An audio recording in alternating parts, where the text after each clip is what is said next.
بسم اللہ الرحمن الرحیم۔ محترم ناظرین، السلام علیکم۔ اہل سرسار کی ایک قوم جسے قوم سبا بھی کہا جاتا ہے، اللہ تعالیٰ کی بے شمار نعمتوں کے اندر زندگی گزار رہی تھی۔ یہ قوم ایک عظیم تہذیب و تمدن کی مالک تھی۔ حضرت داؤد علیہ السلام اور حضرت سلیمان علیہ السلام کی باعظمت حکومتوں کے بعد ان کی حکومت زبان زدے خاص و عام تھی۔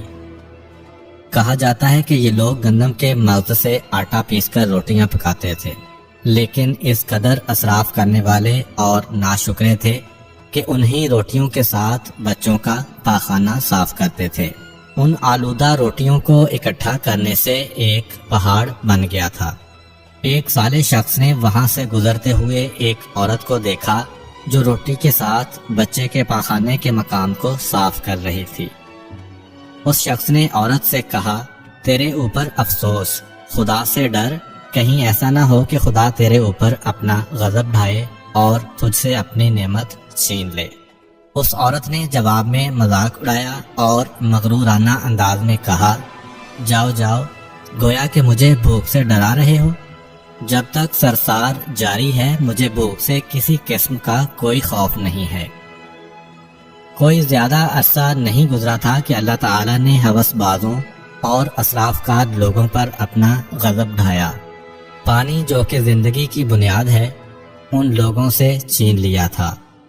قحط نازل ہوا، بات یہاں تک پہنچ گئی کہ ان کی ذخیرہ کی ہوئی تمام غذا ختم ہو گئی۔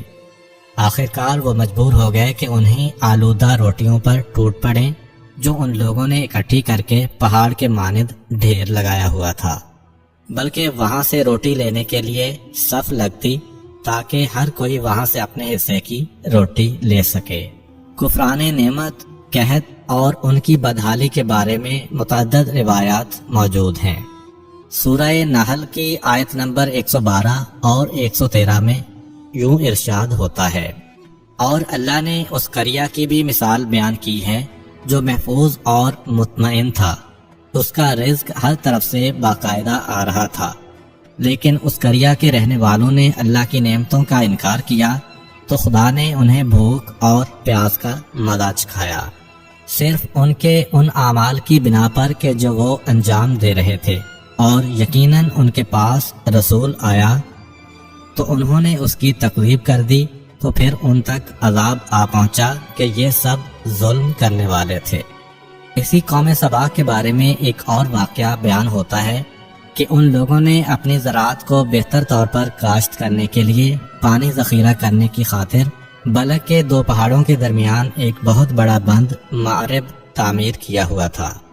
سوراخ اور دوسرے پہاڑوں سے گزرا ہوا پانی اس بند میں آ کر وافر مقدار میں جمع ہو جاتا تھا۔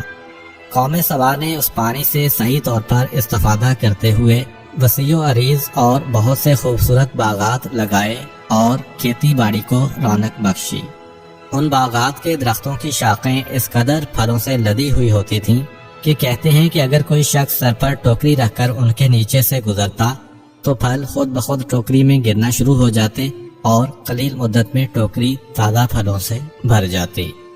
اس قوم کے بہت سارے دیہات اور قریے تھے جو بہت آباد اور آپس میں جڑے ہوئے تھے، لیکن نعمتوں کی کثرت نے انہیں شکر کرنے کے بجائے سرمست اور غافل کر دیا تھا، یہاں تک کہ ان کے درمیان بہت بڑا طبقاتی نظام وجود میں آ چکا تھا۔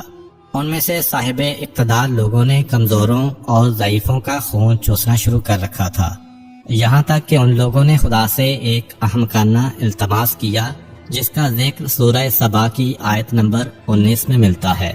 انہوں نے کہا، خدایا ہمارے سفروں کے درمیان فاصلہ زیادہ کر دے۔ انہوں نے اللہ تعالیٰ سے یہ التماس اس لیے کیا تاکہ غریب و بے نوا لوگ عمرہ اور ثروت مندوں کے ہمراہ سفر نہ کریں۔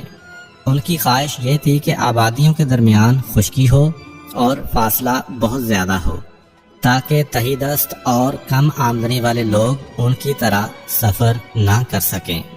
اللہ تعالیٰ نے ان مغرور پیٹ کے پجاریوں پر اپنا غضب نازل کیا۔ بعض تواریخ کے مطابق ان مغرور لوگوں کی آنکھوں سے دور صحرائی چوہوں نے معرب نامی بند کی دیواروں پر حملہ کر کے انہیں اندر سے کھوکھلا کر دیا۔ ادھر سے بارشیں زیادہ ہوئیں جن کی وجہ سے سیلاب آ گیا اور اس بند میں پانی بہت زیادہ اکٹھا ہو گیا۔ اچانک بند کی دیواریں ٹوٹیں، اس سے ایک بہت بڑا سیلاب آیا جس میں تمام دیہات، آبادیاں، مال مویشی، باغات، کھیتیاں، ان کے محل اور گھر پانی میں غرق ہو کر نابود ہو گئے۔ ان کے باغات اور زراعت میں سے صرف کچھ پیلو اور بیری کے درخت اور کچھ جھاڑیاں بچی تھیں۔ خوش الحان پرندے وہاں سے کوچ کر گئے تھے، جبکہ الوؤں اور کووں نے قوم سبا کے کھنڈرات میں اپنے گھونسلے بنا لیے تھے۔ اس بات کا ذکر سورہ سبا کی آیت نمبر 15 اور 16 میں ملتا ہے، اور آخر میں سورہ سبا کی آیت نمبر 17 میں قرآن کریم میں اس واقعہ کا یوں نتیجہ نکالا ہے: یہ ہم نے ان کی ناشکری کی سزا دی ہے اور ہم ناشکروں کے علاوہ کسی کو سزا نہیں